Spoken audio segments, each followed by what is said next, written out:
The National Health Service, NHS, was established in 1948 as a cornerstone of the post-war welfare state in Britain, reflecting a commitment to providing comprehensive healthcare to all citizens, free at the point of use. Its creation was driven by the desire to address the deep health inequalities exposed by the world wars and to ensure that everyone, regardless of income, could access the medical care they needed. The establishment of the NHS was a transformative moment in British social policy, reshaping the relationship between the state and its citizens. The NHS was born out of the recommendations of the Beveridge Report, which had identified healthcare as a key area requiring state intervention. Prior to its creation, healthcare in Britain was a patchwork system, with access to medical services often dependent on one's ability to pay. Poorer citizens relied on charitable hospitals or had limited access to care through the National Health Insurance System, which covered only certain groups like workers. The inequities of this system became glaringly obvious during the Second World War, when the poor health of many conscripts highlighted the need for a more equitable approach to healthcare. Aneurin Bevan, the Minister of Health in the post-war Labour government, was the driving force behind the establishment of the NHS. Bevan's vision was to create a healthcare system that was publicly funded, universally accessible, and free at the point of delivery. He argued that healthcare was a basic human right and that the state had a duty to provide it to all citizens. The NHS was funded through general taxation, ensuring that everyone contributed according to their means, and it replaced the existing system of voluntary and municipal hospitals with a single, unified service. However, the creation of the NHS was not without controversy. There were significant arguments for and against its establishment. Supporters of the NHS, including much of the working-class population, saw it as a necessary step towards social justice, providing healthcare for all and eliminating the financial barriers that had previously prevented people from seeking medical treatment. They believed that a healthier population would lead to a more productive and prosperous society. Opponents of the NHS, including many doctors, members of the Conservative Party, and parts of the middle and upper classes, argued that the system would be too expensive and that state control of healthcare would lead to inefficiency and a loss of personal choice. Many doctors were initially resistant to the idea, fearing that they would lose their independence and be reduced to mere state employees. There were also concerns about the potential for the NHS to stifle innovation and reduce the quality of care.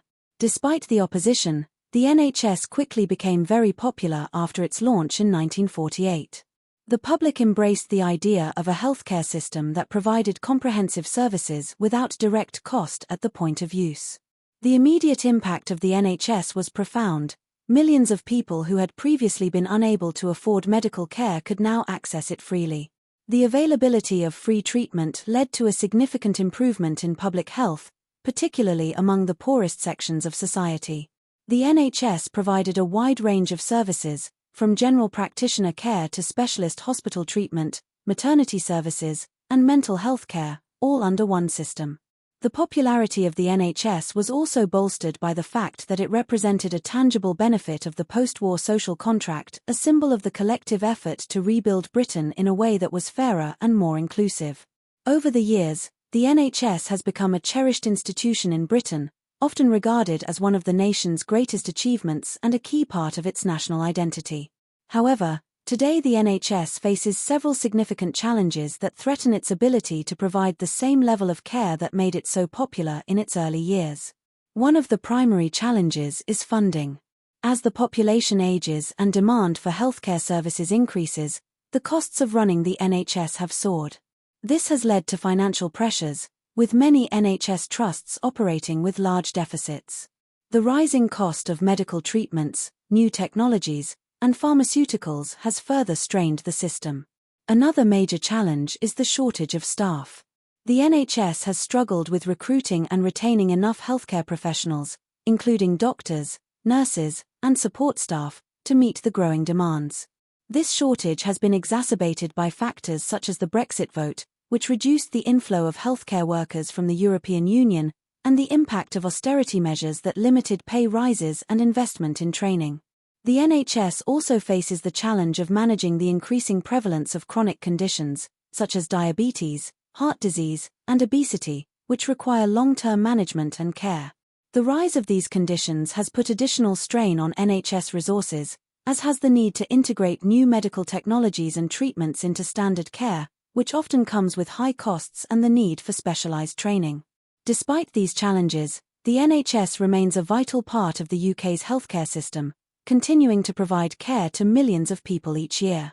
However, the ongoing issues of funding, staffing, and rising demand mean that the NHS must adapt and evolve to ensure it can continue to deliver the high-quality care that has made it such an enduring and beloved institution.